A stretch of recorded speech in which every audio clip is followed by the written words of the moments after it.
Bonsoir.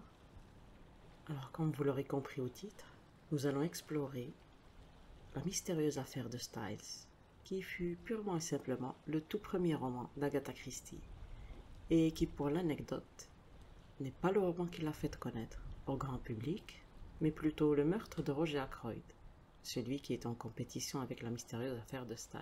En fait, j'ai finalement décidé de ne pas prendre en compte l'ultimatum que j'avais lancé, et de garder le vote jusqu'au bout. Et puis voilà, c'est Styles qui l'emporte sur Roger. Mais Roger suivra, ne vous inquiétez pas. Alors j'en appelle à votre bienveillance pour vous abonner, mettre des j'aime, commenter, ça me fait plaisir. Et puis ça me fait aussi plaisir que vous regardiez mes autres histoires, celles que j'ai écrites. C'est très important pour moi. L'avis des auditeurs, c'est le plus important. Alors sans plus tarder, on va commencer. Pour plus de clarté, je tiens à signaler que ce roman est narré par le capitaine Hastings. Donc, parce que ça apparaît un petit peu loin dans le roman, je voulais que vous soyez en immersion dès le début. Alors, et puis, c'est leur première rencontre à Poirot et à Hastings. Donc, régalons-nous. La mystérieuse affaire de Styles. Je me rends à Styles. Le vif intérêt que suscita dans le public ce qu'on appela à l'époque l'affaire de Styles est aujourd'hui quelque peu retombé. Cette histoire connut néanmoins un tel retentissement que mon ami Poirot et la famille Cavendish elle-même m'ont demandé d'en rédiger le compte-rendu. Nous espérons ainsi mettre un terme aux rumeurs extravagantes qui continuent de circuler. Je vais donc relater sans m'étendre les circonstances qui me valurent de m'y être mêlé. Blessé et rapatrié du front, on venait de m'accorder, à l'issue d'un séjour de quelques mois dans une maison de repos plutôt sinistre, un mois de permission. Sans parents proches ni amis, je me demandais ce que je pourrais bien faire lorsque je rencontrai par hasard M. John Cavendish. Je l'avais quasiment perdu de vue depuis des années. En réalité, je ne l'avais jamais beaucoup fréquenté. Bien qu'il ne parût pas ses 45 ans, il était de 15 ans mon aîné. Mais dans mon enfance, j'avais effectué de nombreux séjours à Styles, la résidence de sa mère dans le comté d'Essex. Nous bavardâmes assez longuement du bon vieux temps, et pour finir, il m'invita à passer ma permission à Styles. « Ma mère sera enchantée de vous revoir après tant d'années, » ajouta-t-il. « Comment se porte-t-elle » demandai-je. « À merveille. Vous savez sans doute qu'elle s'est remariée. » Je ne parvins pas à cacher mon étonnement. Lorsqu'elle avait épousé le père de John, veuf avec 2 enfants, Madame Cavendish était une belle femme d'un certain âge, pour autant que je m'en souvienne. Elle ne pouvait donc guère avoir moins de 70 ans aujourd'hui. Je me rappelais sa personnalité énergique et autoritaire, tout à la fois mondaine et jouant volontiers les dames patronnesses. Elle cultivait sa notoriété en inaugurant des fêtes de bienfaisance et en s'adonnant aux bonnes œuvres. Possédant un grand fonds de bonté véritable et une immense fortune personnelle, elle usait avec prodigalité de celle-ci pour satisfaire celle-là.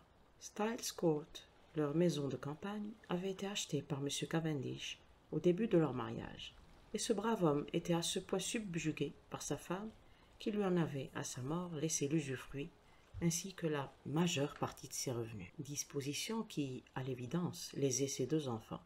Mais Madame Cavendish s'était toujours montrée fort généreuse envers ses beaux-fils. En outre, ils étaient encore très jeunes à l'époque du remariage de leur père, et ils l'avaient toujours considérée comme leur propre mère. Lawrence, le cadet, avait été un adolescent fragile. Après des études de médecine, il avait renoncé à exercer et était revenu vivre à Styles Court, où il avait tenté de se lancer dans la carrière littéraire. Ses vers, hélas, n'avaient jamais remporté le moindre succès. Après quelques années de barreau, John, l'aîné, avait abandonné la carrière d'avocat au profit de l'existence plus aimable et plus convenable de gentilhomme campagnard. Il s'était marié 2 ans plus tôt et avait emménagé à Styles avec sa jeune épouse. Néanmoins, je soupçonnais qu'il eût préféré recevoir de sa belle-mère une pension plus importante qui lui aurait permis de vivre ailleurs. Mais Madame Cavendish avait pour habitude d'établir ses propres plans et d'attendre que l'on s'y rallie de bonne grâce. Dans le cas précis, elle possédait un atout majeur. Elle tenait les cordons de la bourse. John remarqua mon étonnement lorsque j'appris le remariage de sa mère. Il eut un sourire lugubre. « Un sale petit gommeux !» fit-il avec rage. « Je peux bien vous l'avouer, Hastings, sa présence nous complique pas mal l'existence. Quant à Evie, vous vous souvenez d'Evie ? Non. Elle n'était peut-être pas encore là de votre temps. C'est la gouvernante de mer, sa dame de compagnie, et son homme à tout faire. Une fille formidable, cette brave Evie. Pas particulièrement jeune ni jolie, mais a un cœur d'or. Mais qu'alliez-vous dire sur... Ah oui, sur cet individu. Il a débarqué d'on ne sait où. Officiellement, c'est un cousin éloigné ou un vague parent de notre brave Evie, bien qu'elle ne semble pas enchantée de ce lien de famille. Il n'est pas du même monde que nous, ça se voit, comme le nez au milieu de la figure. Il a une longue barbe noire et porte des bottines vernies par tous les temps. Il a tout de suite tapé dans l'œil de mer, et elle l'a engagé comme secrétaire. Vous savez qu'elle s'occupe toujours d'une multitude d'œuvres en tout genre. Je me le rappelais en effet. Bien sûr, celles-ci se sont multipliées avec la guerre. Pas de doute que ce type l'ait beaucoup aidé. Mais imaginez notre stupeur. Quand il y a de cela 3 mois, elle nous a annoncé ses fiançailles avec son Alfred. Cet individu a au moins 20 ans de moins qu'elle. C'est du macrotage ostensible. Mais que voulez-vous? Mère n'en a jamais fait qu'à sa tête, et elle l'a épousé. Ça a dû vous créer une situation pénible. Pénible? Infernale, oui. C'est ainsi que 3 jours plus tard, j'arrivai à Styles, St. Mary. Petite gare absurde et sans raison d'être apparente, plantée au milieu de prairies verdoyantes et de chemins vicinaux. John Cavendish m'attendait sur le quai, et nous nous dirigeâmes vers son automobile. Nous arrivons encore à obtenir 3 gouttes d'essence, m'expliqua-t-il, surtout grâce aux œuvres de mer. Le village de Styles St. Mary se trouvait à 3 bons kilomètres de la gare, et Styles Court 500 mètres plus loin. C'était une belle journée de juillet. Devant ces plaines bucoliques de l'Essex, qui s'étendaient sous le chaud soleil de l'après-midi, il était difficile d'imaginer que là-bas, pas si loin, une guerre se poursuivait. J'eus la soudaine impression de pénétrer dans un autre univers. J'ai bien peur que vous ne trouviez la vie ici quelque peu monotone, Hastings, me dit John tandis que nous franchissions les grilles du parc. Mon cher ami, je ne cherche rien d'autre. Bah, c'est assez agréable si on a envie de couler une existence oisive. Je m'entraîne avec les volontaires 2 ou 3 fois par semaine. Et à l'occasion, je donne un coup de main aux fermiers. Ma femme travaille régulièrement sur le terrain. Tous les jours, elle se lève à 5 heures du matin pour traire les vaches. Elle ne dételle pas jusqu'au déjeuner. Ce serait, somme toute, la belle vie s'il n'y avait pas ce fichu Alfred Inglethorpe. Il ralentit et jeta un coup d'œil à sa montre. Je me demande si nous avons le temps de passer prendre Cynthia. Ah non, à cette heure-ci, elle a déjà quitté l'hôpital. Cynthia? Ce n'est pas votre femme? Non, c'est une protégée de mère, la fille d'une de ses anciennes amies de pensionnat. Elle avait épousé un avocat véreux, lequel avait fait faillite. Quand Cynthia s'est retrouvée orpheline et sans le sou, mère l'a prise sous son aile. Cynthia vit à Styles depuis bientôt 2 ans. Elle travaille à l'hôpital de la Croix-Rouge de Tadminster, une 12aine de kilomètres d'ici. Nous étions arrivés devant la superbe vieille demeure. Une femme vêtue d'une jupe de tweed épais était penchée sur un massif de fleurs. Elle se redressa à notre approche. « Salut, Evie. Je vous présente notre blessé de guerre, l'héroïque Monsieur Hastings. Miss Howard me gratifia d'une poignée de main franche et presque trop vigoureuse. Je fus frappé par le bleu intense de ses yeux qui accentuait le hâle de son visage. D'un physique agréable, elle pouvait avoir une 40aine d'années. Elle parlait d'une voix profonde, presque masculine, et ses pieds chaussés de lourdes bottes de travail donnaient la mesure d'un corps solidement charpenté. Je découvris bientôt qu'elle s'exprimait volontiers en style télégraphique. « Mauvaise herbe, pousse comme du chien-dent. Impossible en venir à bout. Tâcherez de vous mobiliser. Méfiez-vous. »« Je serais enchanté de me rendre utile, » répondis-je. « Dites pas ça, jamais. Après on regrette. »« Vous êtes cynique, Evie, » dit John en riant. « Où prenons-nous le thé, aujourd'hui? Dedans ou dehors? » ?»« Dehors, trop beau pour rester clôturé. »« Venez, vous avez assez fait de jardinage pour aujourd'hui. Toute cette peine mérite salaire, et vous avez besoin de vous rafraîchir. » Miss Howard ôta ses gants de jardinage. « À tout prendre, j'aurais assez tendance à être d'accord avec vous sur ce point, » acquiesça-t-elle, et ce fut la phrase la plus longue qu'elle ait probablement jamais prononcée. Elle nous fit faire le tour de la maison et nous conduisit jusqu'à la table de jardin, où le thé était servi sous un sycomore majestueux. Une jeune femme se leva d'un fauteuil en osier et vint à notre rencontre. « Hastings, ma femme, » dit John en guise de présentation. Jamais je n'oublierai cette première rencontre avec Mary Cavendish. Sa silhouette élancée se découpait dans la lumière éclatante du soleil. Ses beaux yeux fauves, des yeux tels que je n'en avais jamais vus chez aucune femme, brillaient comme un feu sous la braise.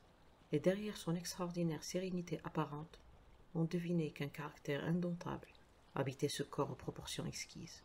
Tout ceci reste gravé au fer rouge dans ma mémoire, et je ne l'oublierai jamais. Elle me souhaita la bienvenue, d'une voix à la fois grave et claire. Soudain ravi d'avoir accepté l'invitation de mon ami, je pris place dans un fauteuil d'osier. Madame Cavendish me servit du thé, et les quelques remarques frappées au coin du bon sens qu'elle m'adressa ne firent que renforcer la fascination qu'elle exerçait déjà sur moi. N'était-ce pas agréable de trouver un auditoire qui apprécia ma conversation?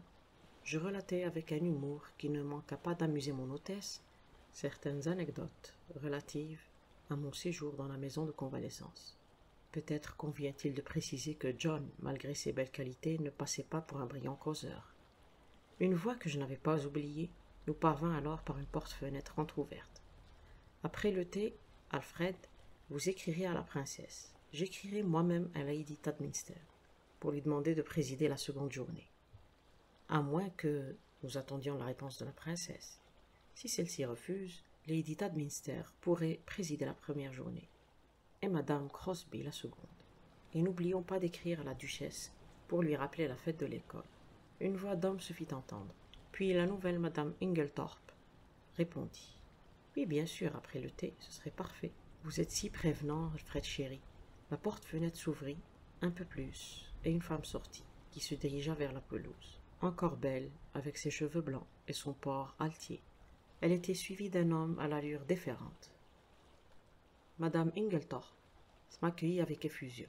Monsieur Hastings, quel plaisir de vous revoir après tant d'années.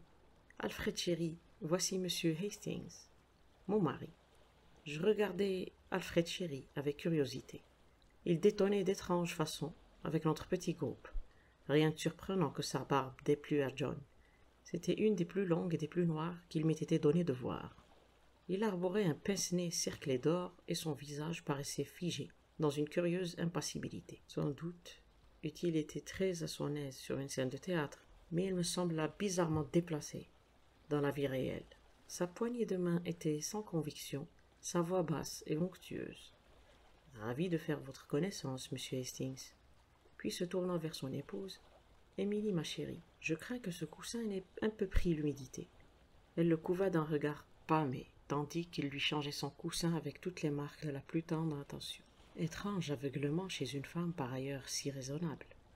Avec l'arrivée de M. Inglethorpe, une atmosphère de gêne mêlée d'hostilité voilée parut s'installer. Miss Howard en particulier ne fit aucun effort pour cacher ses sentiments. Quant à Madame Inglethorpe, elle ne semblait rien remarquer d'anormal. Elle avait conservé cette volubilité dont je me souvenais après tant d'années, et elle noya l'assistance sous un flot verbal où il était beaucoup question de la kermesse qu'elle organisait pour les jours suivants. De temps à autre, elle consultait son mari sur un problème de date ou de jour. Celui-ci se départit à aucun moment de son attitude vigilante et attentive. Il m'inspira dès l'abord une antipathie aussi violente que définitive, et je me flatte de ce que mes premières impressions sont rarement infirmées par la suite. Lorsque Madame Inglethorpe se tourna vers Evie Howard pour donner diverses instructions au sujet de son courrier, son mari me demanda de sa voix appliquée. « Êtes-vous militaire de carrière, monsieur Hastings ?»« Non, avant la guerre, je travaillais pour les Lloyds. »« Et vous comptez réintégrer la banque après la fin des hostilités ?»« Peut-être, à moins que je me lance dans une nouvelle carrière. » Mary Cavendish se pencha vers moi. « Quel métier choisiriez-vous si vous n'écoutiez que votre cœur ?»« Cela dépend. N'avez-vous pas de marotte inavouée ?» insista-t-elle. « Allons, tout le monde en a au moins une, et c'est souvent un peu ridicule. Vous allez vous moquer de moi. » Elle sourit. « Ça, ce n'est pas impossible. Eh bien, figurez-vous que, depuis toujours, je caresse le rêve d'être détective. »« Un vrai détective?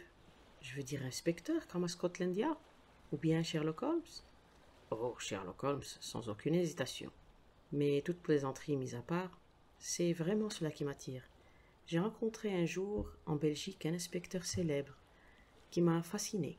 Un petit homme extraordinaire, un véritable dandy, mais d'une intelligence hallucinante. Selon lui, un bon détective se juge à sa méthode. J'ai fondé mon système sur le sien, mais j'y ai bien entendu ajouté quelques perfectionnements non crus. Un bon roman policier pour moi, ça me plaît, intervint Miss Howard. Mais on écrit trop de bêtises, le coupable découvert au premier chapitre, et à la stupeur générale, mon œil, oui. Un vrai crime, on saurait tout de suite qui a fait le coup. Il y a pourtant un bon nombre de crimes sans solution, fis-je remarquer. Pensez pas à la police, mais aux gens proches, à la famille. Pas possible de les rouler, à mon avis. Ils seraient illico. Alors, répliquai-je, car la conversation m'amusait, si d'aventure vous étiez mêlé à un crime, vous seriez à même de désigner le coupable au premier coup d'œil. Bien sûr, peut-être pas de le prouver à une bande d'hommes de loi, mais s'il s'approchait de moi, je le détecterais du bout des doigts. Le coupable pourrait être une coupable. Possible, mais le meurtre sous-entend la violence. Et cette violence, je l'associerais plutôt à un homme. Cette théorie ne vaut pas dans le cas d'un empoisonnement. La voix claire de Mary Cavendish me fit tressaillir. Hier encore, poursuivit-elle, le docteur Bauerstein me disait que les médecins sont dans une telle ignorance des poisons, les plus subtils, que d'innombrables cas de meurtre par substances toxiques ne sont pas résolus. Voyons, Mary, s'exclama madame Inglethorpe. Quelle conversation sinistre. J'en ai la chair de poule. Ah, voilà Cynthia.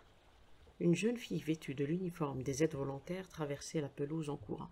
Eh bien, Cynthia, vous êtes en retard aujourd'hui. Je vous présente Monsieur Hastings, Miss Murdoch. Cynthia Murdoch était une charmante jeune femme, pleine de vie. Elle ôta sa petite coiffe d'infirmière et j'admirai la lourde masse ondulée de ses cheveux auburn et la délicatesse de la main qu'elle tendit pour prendre son thé. Avec des yeux et des cils foncés, elle eût été sensationnelle. Elle se laissa tomber sur la pelouse auprès de John. Je lui tendis l'assiette de sandwich et elle leva vers moi un visage souriant. « Asseyez-vous donc sur l'herbe, on y est tellement mieux. » Je m'exécutai de bonne grâce. « Vous travaillez à Dudminster, n'est-ce pas, Miss Murdoch ?»« Hélas, j'y rachète mes péchés. Ils vous briment donc tellement. »« Ça, il ne se risquerait pas, » se récria Cynthia avec un air de dignité offensée. Une de mes cousines est aide-soignante, et elle a une peur bleue des infirmières en chef. Ça ne m'étonne pas. Si vous les voyez, monsieur Hastings, vous ne pouvez pas imaginer. Mais Dieu merci, je ne suis pas aide-soignante, je travaille au laboratoire de l'hôpital. Et combien de personnes avez-vous déjà empoisonnées, plaisantai-je. Bah, des centaines, rétorqua-t-elle avec un sourire. Cynthia, intervint madame Inglethorpe, j'aurai quelques lettres à vous dicter. Certainement, tante Émilie. Elle sauta sur ses pieds et je devinai dans son comportement la situation subalterne qu'elle occupait dans cette maison. Madame Inglethorpe, en dépit de sa profonde bonté, ne lui permettait pas de l'oublier. Mon hôtesse se tourna vers moi. « John va vous montrer votre chambre. Le dîner est servi à 7h30. Depuis quelque temps, nous avons renoncé à souper plus tard. Lady Tadminster, qui est la fille de feu Lord Abbotsbury, est l'épouse de notre représentant à la Chambre des communes. Fait de même. Elle pense comme moi qu'il nous incombe de donner l'exemple. D'ailleurs, Styles Court vit à l'heure de la guerre. Rien ici n'est gaspillé. Les moindres bouts de papier sont collectés et expédiés dans des sacs pour contribuer à l'effort national. J'exprimai mon approbation. Puis John m'accompagna jusqu'à la maison, et nous gravîmes le grand escalier qui, à mi-hauteur, se divisait en 2 branches desservant chaque aile de l'édifice. Ma chambre se trouvait dans l'aile gauche et elle donnait sur le parc. John me laissa seul, et quelques instants plus tard je le vis traverser la pelouse d'un pas lent. Cynthia Murdoch à son bras. J'entendis alors la voix de madame Inglethorpe appeler « Cynthia !» avec impatience. La jeune fille tressaillit et courut vers la maison. Au même moment, un homme surgit de derrière un arbre et s'engagea sans hâte dans la même direction. Il me parut âgé, d'une 40aine d'années, et je notai sur son visage imberbe et hâlé les signes d'une profonde mélancolie. Il semblait la proie d'une émotion violente quand il leva les yeux vers ma fenêtre. Je le reconnus immédiatement, bien qu'il eût beaucoup changé depuis notre dernière rencontre 15 ans auparavant. C'était Lawrence Cavendish, le frère cadet de John. Je m'interrogeai sur ce qui avait bien pu faire naître cette étrange expression sur son visage. Puis, sans plus y songer, je repris le fil de mes pensées. Cette première soirée à Styles Court fut agréable, et je rêvai cette nuit-là de la femme énigmatique qui avait comme nom Mary Cavendish. Le lendemain matin se leva, clair, ensoleillé. Mon séjour s'annonçait délicieux. Je ne vis Madame Cavendish qu'à l'heure du déjeuner. Elle me proposa une promenade en sa compagnie, et nous passâmes un après-midi charmant à flâner dans les bois. Lorsque nous rentrâmes à 17 heures, John nous fit signe de le rejoindre dans le fumoir. À son expression tendue, je devinai sans peine qu'il s'était produit un incident fâcheux. Il referma la porte derrière nous. Mary, nous voici dans de beaux draps. Evie a eu une prise de bec avec Alfred Inglethorpe, et elle nous quitte. Evie, elle s'en va? John prit un air lugubre. Oui, elle a exigé une entrevue avec mère et... Tiens, la voilà. Les lèvres serrées, l'air décidé, une petite valise à la main, Miss Howard paraissait à la fois nerveuse et sur la défensive. En tout cas, s'écria-t-elle, je lui aurais dit ce que j'ai sur le cœur. Ma chère Evelyn, dit Madame Cavendish, ce n'est pas possible. Miss Howard secoua la tête d'un air buté. C'est parfaitement possible au contraire. Ce que j'ai dit à Emily, elle ne l'oubliera pas. Et elle me le pardonnera pas d'ici longtemps. Et tant pis si c'est un coup d'épée dans l'eau. Tant pis si ça lui fait ni chaud ni froid. Je lui ai pourtant dit tout net. Vous êtes une vieille bonne femme. Et il n'y a pas pire imbécile qu'un vieil imbécile. Ce type a 20 ans de moins que vous. Et vous vous bercez d'illusions sur les raisons pour lesquelles il vous a épousé. L'argent. Alors, ne lui en donnez pas trop. Rex le fermier a une très jolie femme. Demandez donc à Alfred combien de temps il passe là-bas. Émilie était furieuse. Normal, moi j'ai continué. Il faut que je vous prévienne, même si ça vous déplaît. Cet homme a autant envie de vous assassiner dans votre lit que de vous y voir. C'est un sale type. Vous pouvez dire tout ce que vous voudrez. Moi, je vous aurais averti. C'est un sale type. Et qu'a-t-elle répondu? Miss Howard fit une grimace des plus expressives. Cher Alfred, Alfred adoré, affreuse calomnie, affreux mensonge. Quelle mauvaise femme d'accuser ainsi son cher mari. Plus tôt je partirai, mieux cela vaudra. Alors je m'en vais. Mais pas tout de suite, à l'instant. Pendant quelques secondes, nous la dévisageâmes avec stupéfaction. Comprenant qu'aucun argument ne la ferait revenir sur sa décision, John sortit de la pièce pour aller consulter l'indicateur ferroviaire.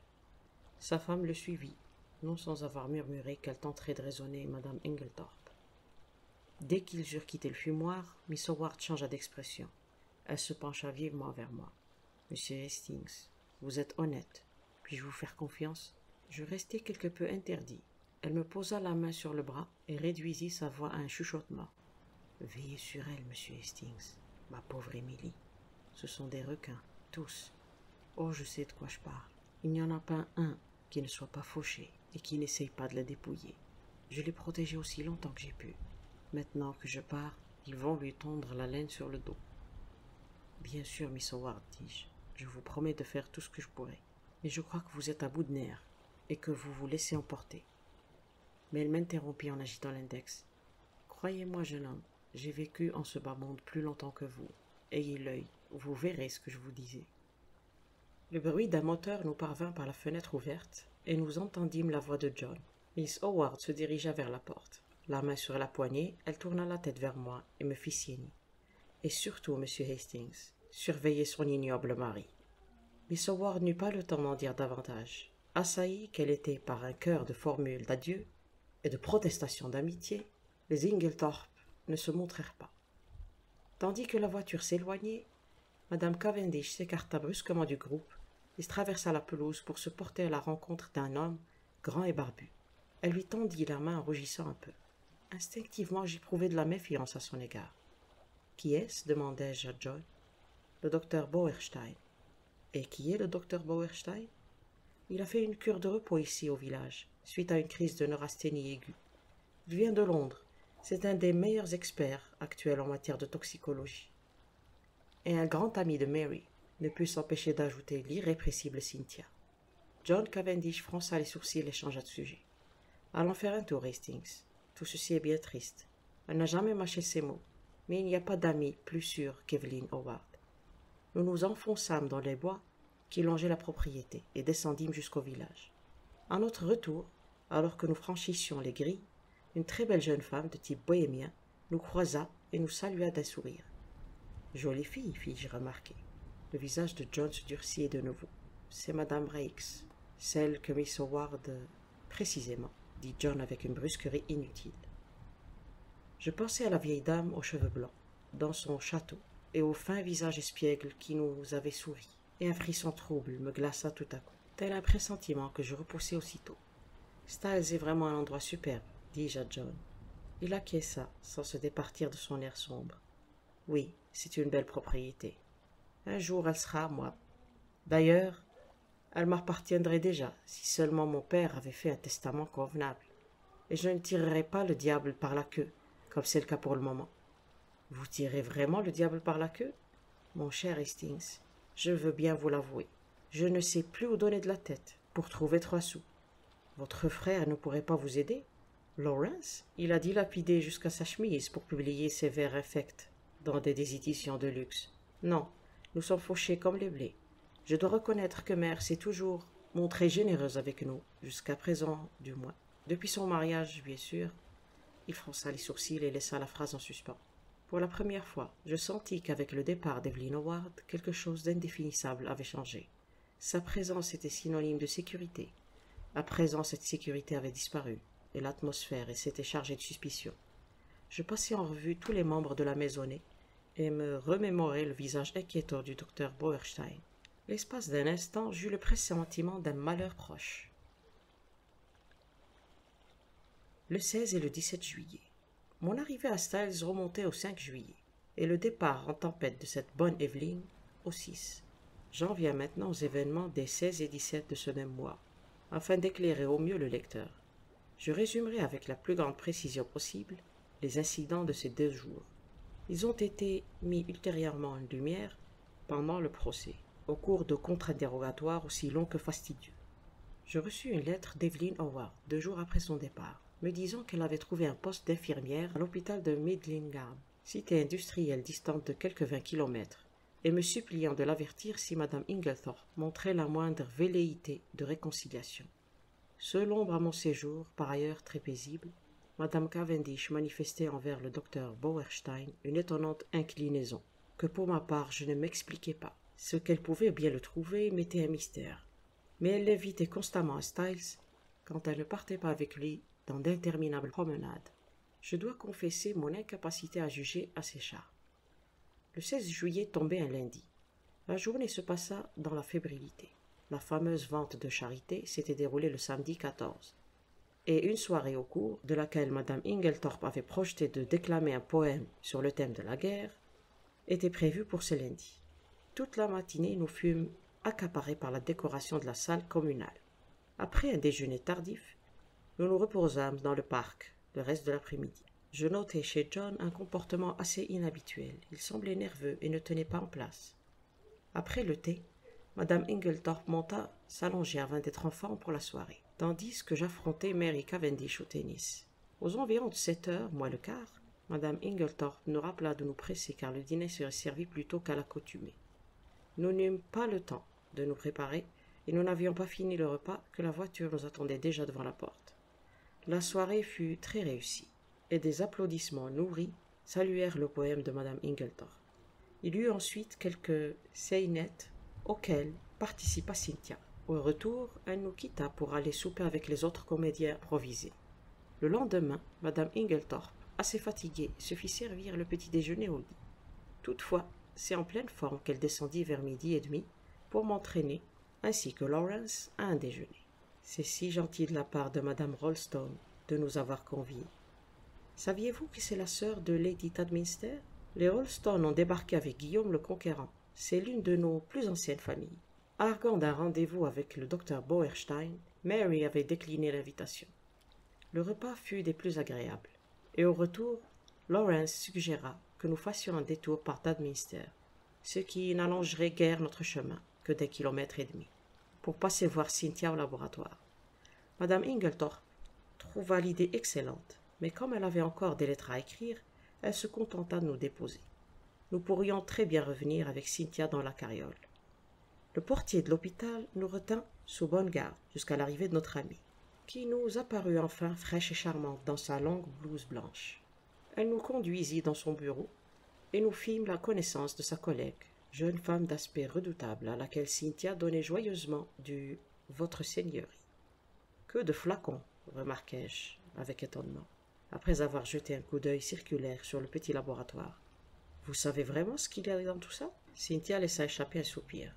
Vous ne pourriez pas vous montrer un peu original? Tous les gens qui entrent ici posent la même question, à tel point que nous avons l'intention bien arrêtée d'offrir une récompense à la première personne qui ne dira pas que de flacons. Je sais d'ailleurs ce que vous allez nous débiter maintenant. Combien de gens avez-vous empoisonné? Je me trompe? Je plaidais coupable en riant. Si vous saviez comme la moindre erreur peut être fatale, vous ne plaisanteriez pas sur ce sujet. Allons, c'est l'heure du thé. Nous avons des trésors de provisions cachés dans le placard. Non, Lawrence, pas celui-ci. C'est l'armoire au poison. Celui-là, le grand. Nous prîmes le thé dans la plus grande gaieté. Puis nous aidâmes Cynthia à laver les tasses. La dernière cuillère était à peine rangée qu'on frappa à la porte. Aussitôt, une expression fermée durcit les traits de Cynthia et de sa seigneurie. « Entrez !» cria notre amie, sur un ton d'une sécheresse toute professionnelle. Une aide-soignante, l'air apeuré, poussa la porte. Elle tenait à la main une fiole qu'elle tendit à sa seigneurie. Mais celle-ci lui désigna Cynthia avec cette formule sibylline. « Aujourd'hui, je ne suis pas vraiment présente. » Aussi impassible qu'un juge, Cynthia s'empara de la fiole et l'examina. « J'aurais dû la recevoir ce matin. » Un oubli de l'infirmière en chef. Elle vous prie de l'excuser. Elle devrait lire le règlement affiché derrière cette porte. Je devinai à l'expression de la jeune aide-soignante qu'il y avait peu de chances qu'elle ait le cran de rapporter cette admonestation à la redoutable infirmière en chef. Du coup, la solution ne sera pas prête avant demain, conclut Cynthia. Ne serait-il pas possible de la voir ce soir? Le problème, confia Cynthia dans un effort d'amabilité, c'est que nous sommes submergés. Mais si nous trouvons le temps, nous la préparerons pour ce soir. Sitôt, la jeune aide-soignante repartit. Cynthia prit un bocal sur l'étagère, emplit la fiole et la posa sur la table près de la porte. J'éclatai de rire. De la discipline avant tout, n'est-ce pas? Tout à fait. Venez donc sur notre petit balcon.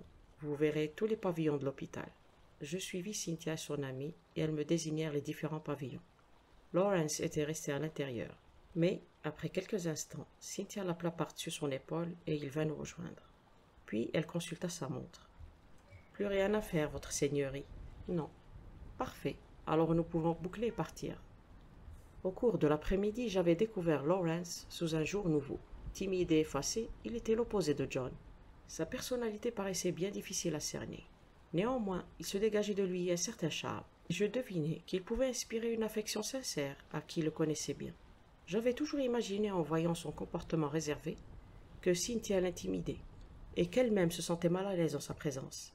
Cet après-midi-là, pourtant, ils bavardèrent ensemble, gais comme des enfants.